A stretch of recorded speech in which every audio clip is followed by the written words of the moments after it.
Et bienvenue à tout le monde. Donc, pour ceux qui veulent participer à tout le satsang, hein, ceux qui sont en ligne maintenant et qui veulent voir tout. Donc, qu'est-ce qu'on va faire aujourd'hui?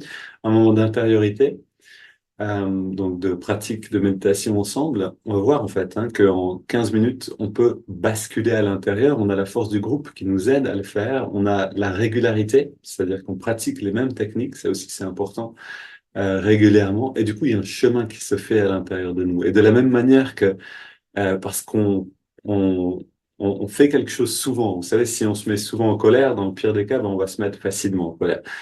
Si on exprime souvent de la gratitude, on va ressentir de la gratitude naturellement et souvent aussi. Et donc, si on s'intériorise, si on pratique ces techniques de méditation et qu'on garde les mêmes techniques, ça aussi c'est important à un moment de plus garder de plus aller à droite et à gauche, mais de prendre quelque chose et d'approfondir, quelle que soit la technique elle-même. Et donc, si on fait ça, on va pouvoir basculer à l'intérieur assez rapidement. Vous vous rappelez de cette anecdote peut-être de un journaliste vient voir Yogananda un jour et lui dit, est-ce que je peux prendre une photo, s'il vous plaît? Yogananda lui dit, attends une seconde, je rentre en samadhi. Et rentre dans cet profond état de méditation, d'union avec la grande conscience. Et là, il est photographié. Et d'ailleurs, on a des photos de ça. J'aimerais vous les montrer aussi. On a des photos assez impressionnantes, puisque quand un saint rentre dans cette union-là, il n'est plus nécessairement conscient de son corps, en fait. Il est dans quelque chose d'autre. Euh, et bref, on va rentrer en samadhi ensemble, et puis ensuite on va aller dans justement, alors c'est vraiment intéressant, c'était une question. D'abord, je me suis demandé qu'est-ce que c'est le thème du satsang qui vient, et je me suis rendu compte que pour la première fois, on a en effet trois modules en parallèle. C'est une bonne nouvelle, ça veut dire qu'il y a vraiment de plus en plus d'intérêt pour ces enseignements qui sont universels, qui ne sont pas religieux ou qui ne font pas partie d'une tradition spécifique, mais qui sont ouverts à tous, en fait. Que faire avec la conscience? Comment vivre bien? Et donc, on a trois modules en même temps. On a vraiment, voilà, cette école qui existe maintenant, enfin, on enseigne vraiment ce que Yogananda enseignait. Encore une fois, ce n'est pas nous la source, c'est Yogananda par son disciple Swami Kriyananda. Et donc, le chemin vers le Kriya, en ce moment, est bien visité. Et donc, la question, quel est le thème? La réponse qui me venait naturellement, c'est recevoir un enseignement. Qu'est-ce qui fait qu'on est tous reliés, quel que soit le module dans lequel on est, donc on va dire le niveau dans le cours en ligne dans lequel on est en train de recevoir un enseignement. Qu'est-ce que ça veut dire finalement de recevoir un enseignement? À ce moment-là, je reçois un mail d'une amie qui suit ces cours et qui dit, qu'est-ce que ça veut dire être présent? Tu parlais d'être présent dans une méditation guidée. Comment on sait si on est présent quand on fait son thé, par exemple? Parce que c'est vrai, on peut se poser la question, est-ce que là je suis présent ou est-ce que je pense que je suis présent? Et c'est une question vraiment intéressante. Et là, je me suis dit, mais en fait, j'ai deux thèmes. Non, en fait, c'est un seul. C'est-à-dire que les deux, bien sûr, vous le devinez, sont complètement liés. On va voir ça aujourd'hui. Et on va commencer donc avec un petit moment d'intériorisation. On commence avec cette prière que nous a donnée Yogananda et qui nous permet de retrouver une attitude juste, de se rappeler que on n'est pas ce qu'il y a de plus grand au monde, mais qu'il y a bien plus grand que nous, et qu'on a besoin de collaborer, de travailler ensemble avec cette grande conscience, de lui demander de l'aide et de la guidance. Père céleste, Mère divine, ami bien-aimé Seigneur, grand maître de la réalisation du soi, Jésus-Christ, Babaji Krishna, Lahiri Mahashaya, Swami Shri Yukteswar, Paramhansa Yoganandaji, ami divin Swami Kriyananda, saints et sages de toutes les religions, soyez avec nous en chaque instant de notre vie. Aidez-nous à ressentir votre présence comme une guidance tranquille, comme une joie intérieure, comme la sagesse et la justesse à travers nos attitudes, nos pensées, paroles, actions et interactions. Aidez-nous maintenant à nous intérioriser profondément pour ouvrir notre intelligence à vos enseignements. Om, paix et Amen. Prenons une grande inspiration.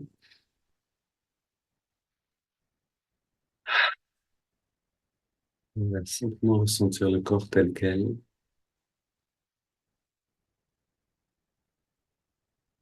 et sentir aussi que le fait de prier, de demander à cette grande conscience de nous accompagner, quel que soit le nom qu'on lui donne, nous met véritablement en relation avec elle.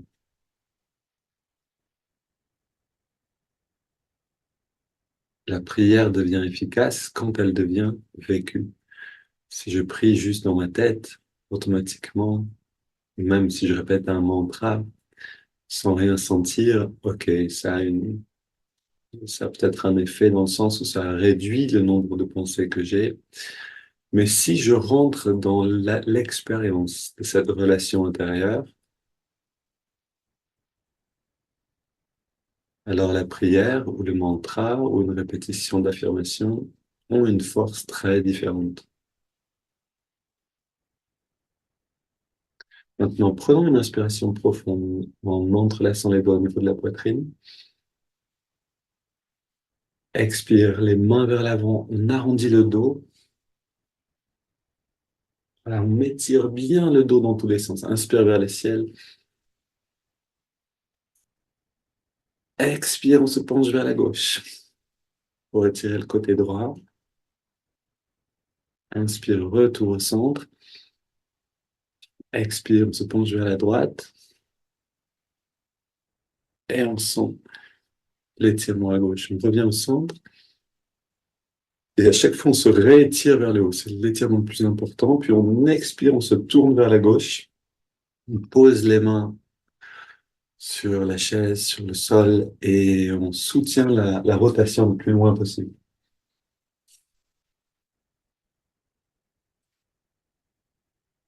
Et on revient au centre. Inspire, on étire vers le ciel. Expire, on se tourne vers la droite. On pose les mains, on va un petit peu plus loin, même le plus loin possible, et on respire très profondément ici. Les poumons travaillent de l'intérieur.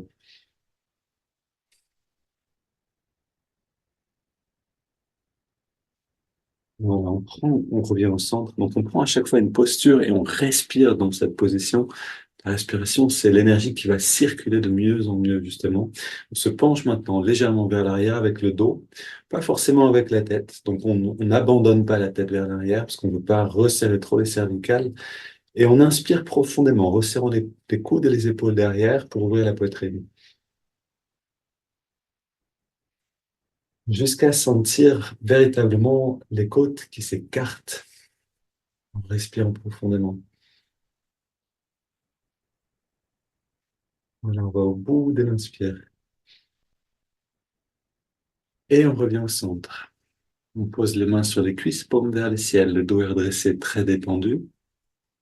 Le regard, donc les yeux fermés, le regard au-dessus de la ligne de l'horizon, légèrement redressé. Et on sent déjà le bien-être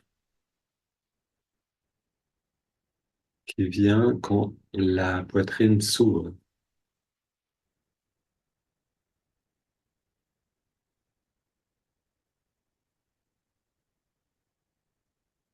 quand le cœur devient plus souple. Quand je dis le cœur ici, c'est le centre d'énergie, pour dire le chakra du cœur, les sentiments, et pas juste l'organe, bien sûr.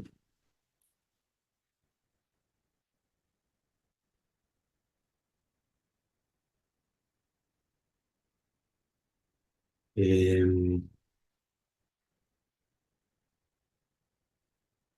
si on chantait un peu, Janavis, que ça te dit de venir avec la guitare? On chante tous ensemble, ça fait bien longtemps qu'on n'a plus chanté, super.